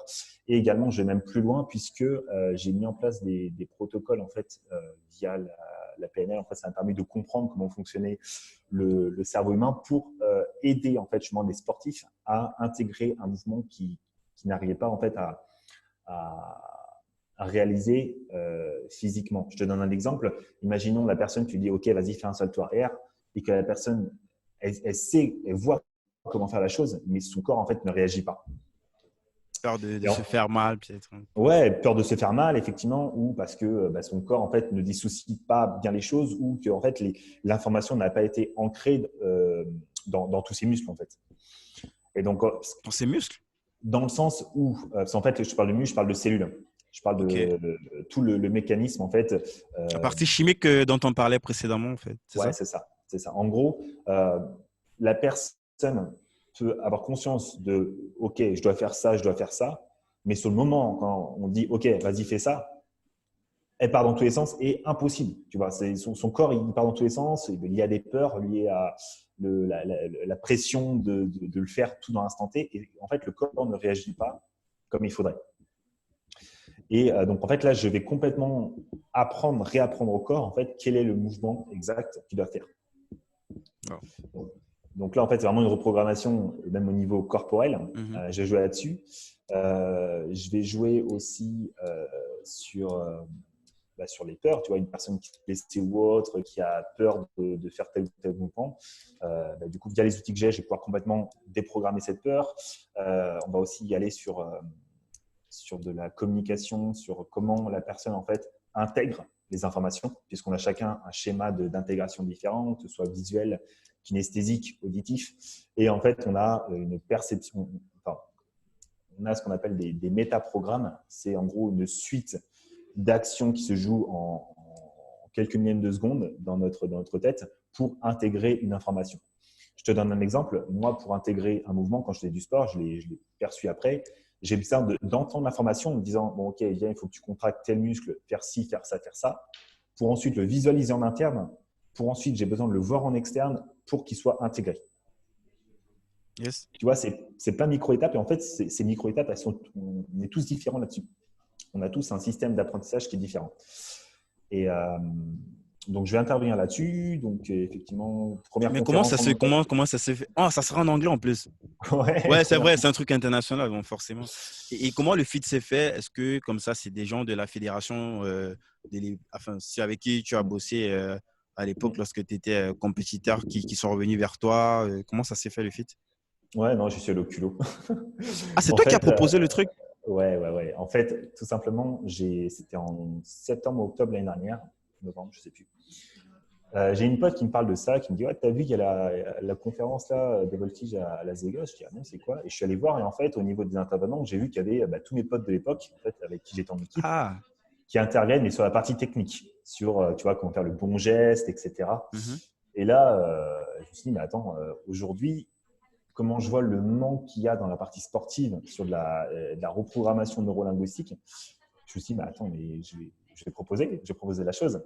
Et comme je connais le sport, je connais comment ça fonctionne, je connais les peurs des personnes, Ouais.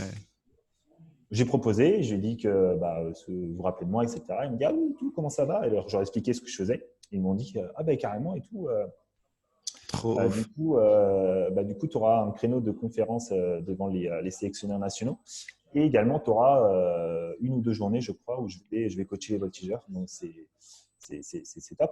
C'est vraiment top parce que c'est quelque chose sur lequel qui n'existe pas encore dans cette discipline-là, qui n'est pas du tout démocratisé. Mhm. Et ça va vraiment amener un plus parce que quand je vois les résultats que ça a, c'est juste incroyable. Je veux dire, quand les personnes sont capables de rentrer en piste, en compétition, sans aucun stress, avec confiance totale, c'est génial, tu vois.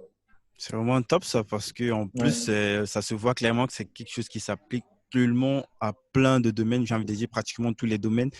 Même dans le sport, on parle de voltigeur à l'instant, mais ça peut être pareil pour des nageurs ou pour des, je sais pas, bien sûr. pour même dans le sport vraiment hardcore comme la boxe ou l'UFC que moi j'aime bien.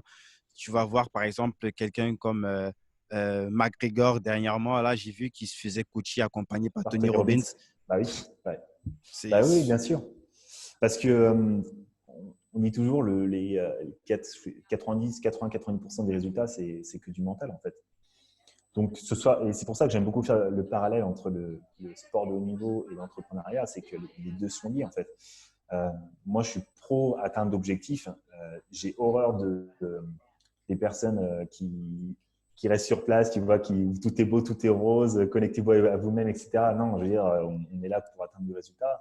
Euh, c'est ma façon de fonctionner. Donc c'est pour ça que je trouve ça va être génial de pouvoir coacher ces jeunes et de les aider à être très percutants dans leur prochaine compétition.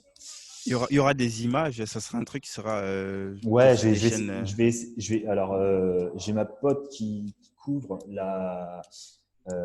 a tout un réseau autour de la voltige. Je ne Mhm, sais pas encore si elle vient. J'espère que je vais demander pour que ça soit filmé, pour en tout cas mon intervention.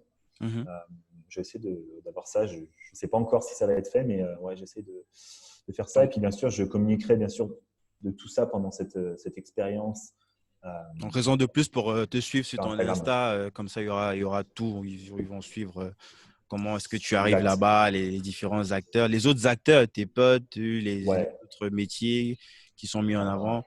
Euh, on l'a pas dit en début d'émission, mais tu vis plus en France, tu vis en ouais. Espagne. Ouais. Je vis à Madrid exactement depuis avril. Depuis avril, tout simplement parce que déjà, je voulais bouger de la France. Je supportais plus rester en France. C'est c'est- c'est bizarre ça, comment tu supportes les gens, Je, je, ils, ils vendent tout, ils vendent leur maison et leurs enfants, tout pour aller en France, pour aller ici. Toi, tu supportes plus depuis. Ouais, je comprends plus. Il y a une deuxième chose, c'est que je voulais. En fait, j'adore apprendre des nouvelles langues. Comme j'expliquais en début de podcast, à 18 ans, j'étais parti en Irlande pour apprendre l'anglais. Mhm. Et là, je suis super content du coup de parler anglais parce que ça me sert Par exemple, pour la conférence, là. pour la conférence, c'est clair. Et en fait, je voulais aussi apprendre depuis très longtemps l'espagnol, mais avec le sport et tout ça, j'ai jamais eu l'occasion de vraiment m'immerger dans un pays hispano, je sais plus hispano, oh, je sais plus, bref, Ouais, un pays, on espagnol parle quoi. espagnol, quoi. Ouais, on va pas se casser. Hispanique, je sais plus. Mais donc voilà, et puis c'est vrai que je fais pas mal d'allers-retours entre les réunions avec Romain, entre Mhm. les réunions, enfin les rendez-vous bancaires, les gestions des appartements et tout ça. Donc Mhm. ouais, c'est très très sport. Trop cool. Donc, je voulais qu'on revienne donc sur les mots. On n'a pas assez parlé de Ah tes ouais, on n'a pas investissements parlé au des mots, ouais. niveau.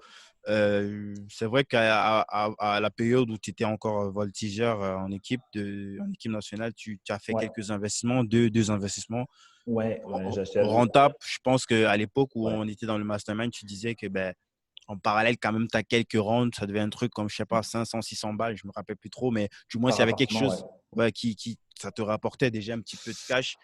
Ouais, Et là, tu as décidé de te déployer complètement ouais.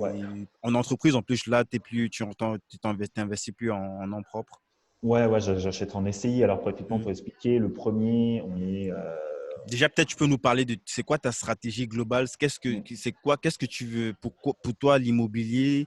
Comment est-ce que tu vois l'immobilier en général comme Hmm. comme pilier d'enrichissement ou ne Mm. serait-ce pour se sécuriser?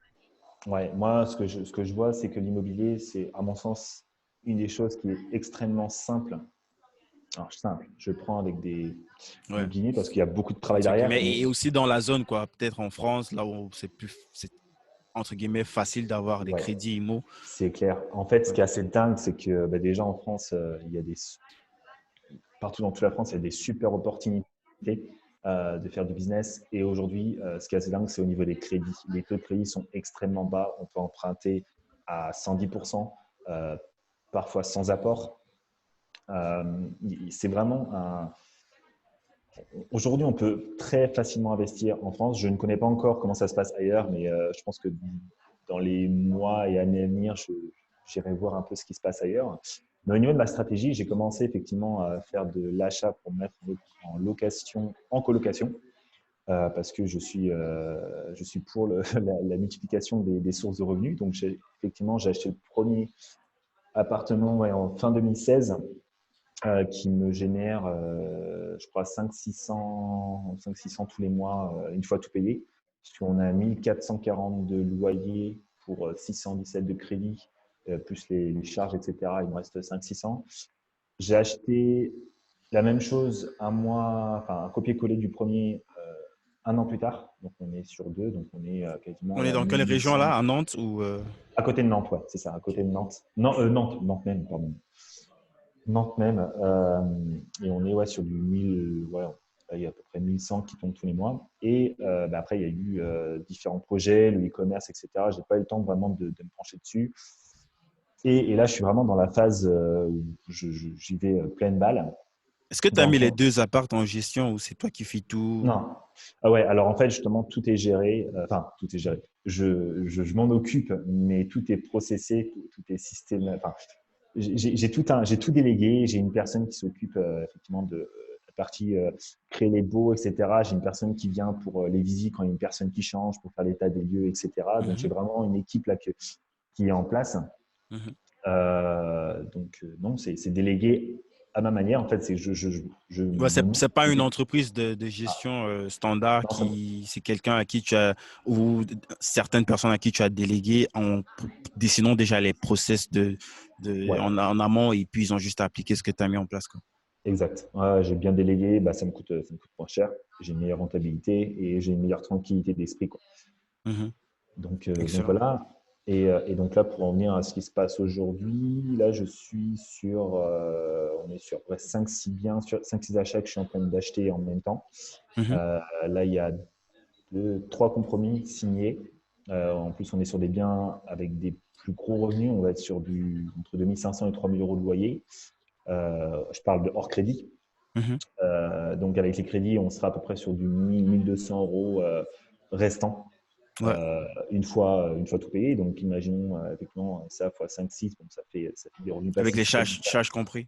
Avec Ouais, les ouais, charges comprises. ouais, donc c'est ça, ça fait, on arrive sur du Il y six. aura des travaux ou des trucs comme ça où ces gens Ouais, les travaux sont inclus dans le frais de crédit. Ouais, ouais. Ouais, c'est ça, j'achète avec des travaux, ça me permet d'acheter en dessous du prix du marché. pour donner une certaine Et valeur au bien et puis potentiellement augmenter les prix de loyer ouais, qui étaient là exact, avant. Ok. exact. Donc voilà. Et Et dans bah l'idée, ouais. c'est de multiplier comme ça ce type d'action-là ou c'est juste que tu voudrais. C'est quoi ta stratégie? Tu t'es fixé, par exemple, je sais pas, un chiffre que tu aimerais avoir chaque mois Hmm. et puis passer, concentrer ton énergie sur d'autres sujets qui te tiennent plus à cœur ou c'est de multiplier jusqu'à ce que la banque te dise, monsieur, vous avez dépassé la ligne rouge, je ne pouvais plus y avoir d'emprunt. Hmm. De toutes les façons, en entreprise, ça décuple un petit peu tes possibilités d'emprunt. Exactement. Effectivement, en SCI, ça permet de. C'est pour ça d'ailleurs que je passe en SCI, que même mes 2 premiers appartements, je les passe sur la SCI. Ah, même les Parce que deux premières entreprises. OK. ouais, là, Là, ça te remet à zéro, en fait. Et comment c'est ça se ça. passe, ce type de procédé-là? Tu C'est, fais. Alors, j'ai pas fait un rachat parce que il ça fait faudra trop de payer des frais. impôts, j'imagine. Ouais, puis ça fait trop de frais, etc. Puis, bref, il y aura. Bref. Donc, du coup, j'ai fait un apport de capital. J'ai un apport de capital sur la SCI. Dans Donc, l'idée, tu peux expliquer qu'est-ce que c'est un apport de capital? ouais, en gros, quand on crée une SCI, on peut, en fait, on peut injecter des capitaux en, perso, en fait, juste de l'argent propre, ce qui permet de donner du capital à l'entreprise. Mais on peut Mhm. également injecter des biens immobiliers. Ah, mais comme si c'était de l'argent, en fait. C'est ça. Donc, en fait, tu Ok, augmentes la ok. valeur du capital. Donc, du coup, ça coûte, là, ça m'a coûté 3 000 euros de le faire. C'est bien rentable que si je faisais un rachat de la SCI, que la SCI rachetait mes biens en perso, Mhm. c'est bien plus rentable. Ça me faisait moins de coûts de frais de notaire. Et du coup, donc comme ça, les biens vont sur la SCI. Du coup, récupère tous les loyers. Du coup, c'est la SCI qui reprend le crédit. Et moi, en fait, mon taux d'endettement repasse à zéro. À zéro, ouais. Et Tu après, sors ce qui complètement. est ouais, c'est ça. Et donc, du coup, en plus, là, je charge à fond la SCI. Mais après, ce qui est intéressant, la SCI, c'est qu'après, quand tu vas présenter ça aux banques, on arrive vraiment sur une typologie de type entreprise, donc avec un bilan, la rentrée d'argent, etc. Donc, on n'est plus sur un taux d'endettement, quoi. C'est beaucoup plus quelles ont été les recettes sur l'année, quelles ont été les dépenses, et à partir de là, OK, est-ce qu'on peut aussi ou non sur un beau projet. Ouais, c'est très intéressant. Donc voilà. Donc, Et pour puis, revenir à ma question, c'est quoi ta stratégie? Est-ce que tu t'es mis un barème? Est-ce que tu as vraiment, là, tu es en mode, ben, tant mieux, bourriner jusqu'à ce que peut-être les lois changent ou je sais pas, ouais, ouais, clairement, j'ai pas de jusqu'à une limite, hein. prochaine bulle. Ouais, non, clairement, j'ai pas de limite là. Là, j'y vais vraiment. J'ai pas encore réfléchi à mon rythme de croisière, mais probablement, moi, ce que j'aimerais, c'est que d'ici l'année prochaine, sûrement peut-être faire des vagues de peut-être 10 achats d'un coup. Euh, Vraiment arriver sur un rythme de croisière où je vais vraiment fort, fort, fort, quoi. Et en fait, pour ça, je vais appuyer sur un effet de levier qui est assez intéressant. C'est qu'en France, on a la possibilité alors je ne sais pas si c'est le cas dans d'autres pays, on peut faire des différés au niveau du crédit. Différé, C'est-à-dire un que petit peu comme au Canada, genre quand tu as déjà payé une partie de ton crédit, tu peux réutiliser ça comme apport. C'est ça? non, c'est surtout, par exemple, Ah non, quand non, tu as des non, c'est biens, tu plutôt peux faire différé, c'est plutôt en mode de t'as des travaux, par exemple, commencer tu le peux paiement demander. plus tard, c'est ça? C'est ça. Ouais, ouais, Alors, j'ai confondu. tu peux pas décaler, je veux dire, tu peux pas rien payer, par exemple, sur une certaine durée. Tu vas payer des petites échéances, Où tu vas payer en fait comment on appelle ça? les intérêts. Les intérêts, une partie des intérêts, c'est ça que tu Exact. commences à payer. C'est Mais ça. le Et donc, du crédit en coup, lui-même, tu le payes je sais pas si c'est en année ou si en… ouais. Ouais. En fait, là, la stratégie, c'est que, en gros, bah, plusieurs achats d'un coup. Et en gros, à chaque fois, je négocie donc 12 mois de crédit. Donc, ça me permet, tu vois, pendant les premiers, deuxième mois, je fais les travaux. Et au bout de 2 mois, en fait, imaginons, donc comme on est sur des gros projets entre 2500 et 3000 euros de revenus, imaginons que j'ai que 200-300 euros de crédit.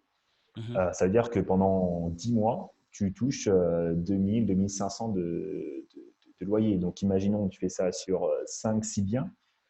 Je te laisse faire le calcul. Au bout de 10 mois, tu as vite fait de te créer 100 000, plus de 100 000, 100 000 Ouais, euros de trésor, quoi.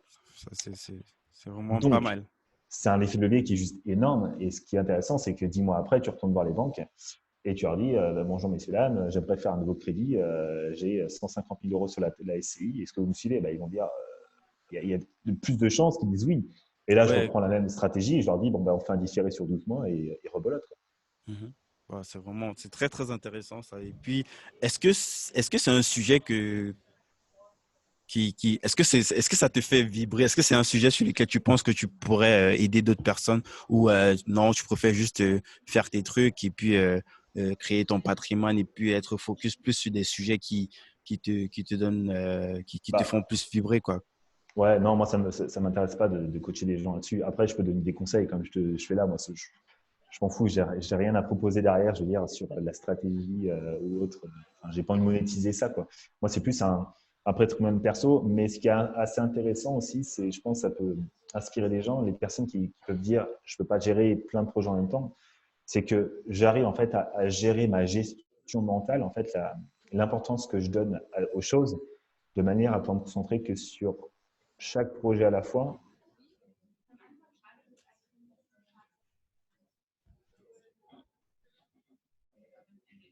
Le nouveau projet C'est avec, un petit peu coupé là, je sur sais la pas. partie coaching. Ah, pardon, Allô? tu m'entends? C'est un petit peu coupé. Tu disais que Ouais. la particularité, c'est que tu arrives à te concentrer à chaque fois sur chaque projet. Hmm. Ouais, non, en fait, c'est que j'arrive à gérer, je parle au début de perception de, de perception de, en gros, oh là, je trouve plus les mots en français, en gros, Pas- de la quantité mentale, Ne dis pas de en la, espagnol, la personne comprend l'espagnol. de la en fait, toute une histoire de perception. C'est-à-dire que si on voit que quelque chose, on va lui donner beaucoup d'importance et que ça va nous prendre davantage d'énergie cérébrale, en fait. Mhm. Moi, aujourd'hui, l'immobilier, c'est quelque chose que je trouve simple. J'ai l'impression de jouer au Monopoly, clairement. Et Quand même, n'exagère pas. non, mais vraiment, Parce qu'il y a quand même cette partie prise de risque, même si tu sais que ouais, les taux sont très, très bas, mais ouais. il y a quand même ce truc, merde, je suis en train de… Non, ouais. Si je fais une erreur de calcul, je sais pas, en termes de renta ou en termes de… Ben, Mm. je me prends 20 ans à payer un truc qui me rapporte rien, tu vois. Ouais, ouais, bien sûr. Mais après, je, je- je limite énormément les risques. En fait, je prends énormément de données pour me dire, OK, je fonce là-dessus. Et il y a aussi une autre chose, c'est que, en fait, j'ai un rapport au risque qui est relativement limité. C'est-à-dire que j'ai vraiment ce côté fonceur, un peu tête brûlée, où je me dis, j'ai cet objectif à atteindre. Euh, là, mon objectif, j'aimerais bien d'ici fin de l'année avoir 10K en résiduel passif, juste avec l'IMO, en fait. Mhm. Juste que l'IMO, c'est mon objectif. Et au fur et à mesure, voilà, je vais l'augmenter. J'aimerais bien atteindre après les 100K de revenus résiduels mensuels avec l'IMO. Mais je fonctionne par objectif et en fait, je me donne les moyens. Pour te donner un ordre d'idée, là, je suis rentré d'Allemagne. On avait une réunion en Allemagne début janvier avec le Mastermind 67. Ah, tu étais chez nous. C'était Ouais, où, à Berlin? non, on était à côté de Cologne. Ah, ok. On était dans un château, c'était vraiment sympa. Et suite rentrée de ça, j'ai enquillé pendant 2 semaines et demie. J'ai dû faire, je crois, une trentaine de rendez-vous bancaires que j'avais posés. J'étais à peu près à 4 rendez-vous par jour. 30 rendez-vous bancaires. Ouais, ouais, ouais. Je me suis dit, OK, je maximise, j'ai optimisé tout ça. C'est chaud. Ouais, mais Moi, enfin, j'en connais un, je crois, un militaire belge, j'ai vu sur YouTube, il en a fait 15, mais là, tu as 30. ah ouais, Waouh. non, mais en fait, en fin décembre, je me suis dit, OK, Là, on est au-delà de la persévérance, autre chose. en fait, j'ai pas le temps, quoi. Je veux dire, j'ai pas le temps. Je me dis, autant faire le maximum parce que je suis pas tout le temps en France et autant donner le maximum. Et je me dis, pendant ce laps de temps-là, je vais être focus là-dessus. Du coup, Euh, ça veut dire que tu allais partout, tu allais dans toutes les banques de France. Ouais, en fait, c'est ça qui est assez marrant, c'est qu'il y a une chose à savoir, c'est que bah, les banques, tu sais, elles fonctionnent par région. Donc, tu dois, par exemple, le Crédit Agricole, c'est des banques régionales. Donc, bah, tu vois, elles ne communiquent pas spécialement toutes entre elles. Il y a des banques qui sont nationales, d'autres qui sont régionales. Et le truc, c'est que tu ne peux pas les voir deux mêmes banques en fait, dans la même ville et dans la même région. Parce qu'elles vont dire, on Ouais, a on déjà dit, un mais tu dossier étais qui est là. déjà là, ils voient ça dans le dashboard, donc forcément. Exact. Donc, du coup, c'est OK, comment est-ce que je peux voir le maximum de banques euh, en utilisant en fait, les différentes régions. Et du coup, bah, j'ai appris aussi pas mal de choses.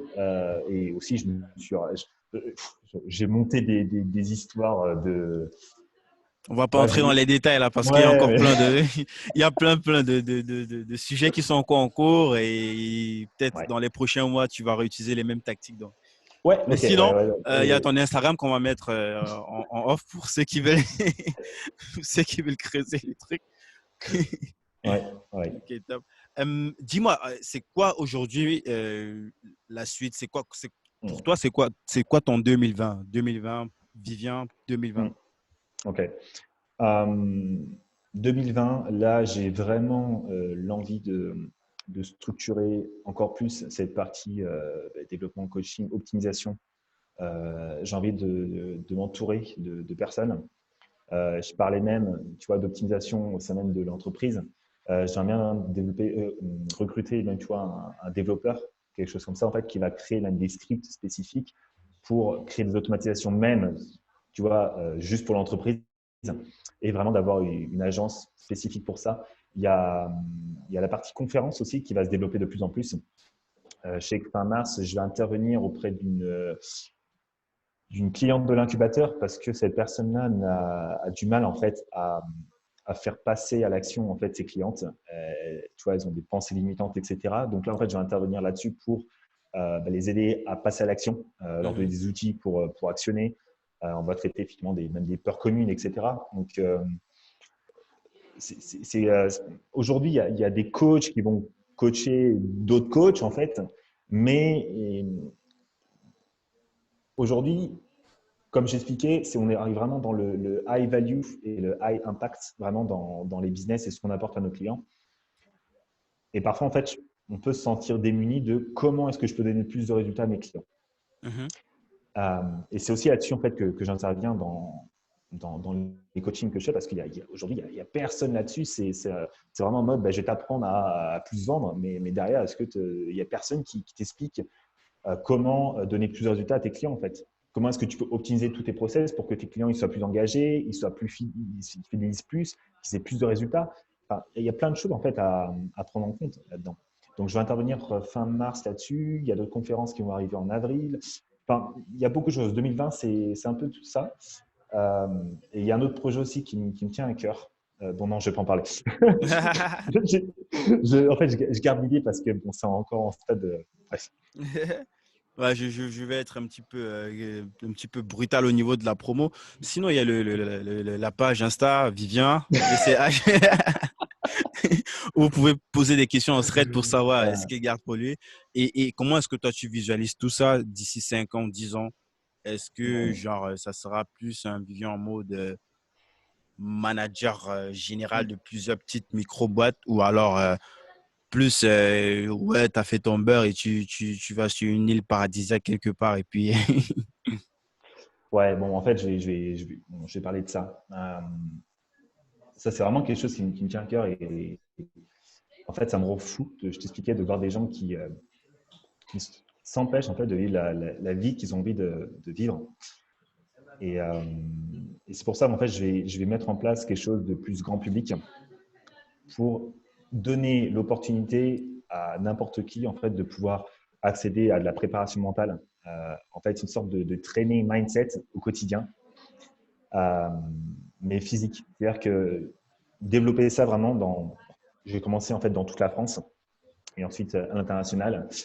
Et c'est vraiment créer vraiment toute une… Quand tu Je dis sais pas, public, qu'est-ce que ça veut dire? Genre, comme un ouais, festival, comme ça, tu apparais et puis… non, non, non, non, pas spécialement. Non, c'est vraiment. J'ai pas trop envie d'en parler en fait, Ok. parce que Donc, je rappelle, il y a c'est l'Instagram de Vivien en description. mais pour donner en fait très très largement, euh,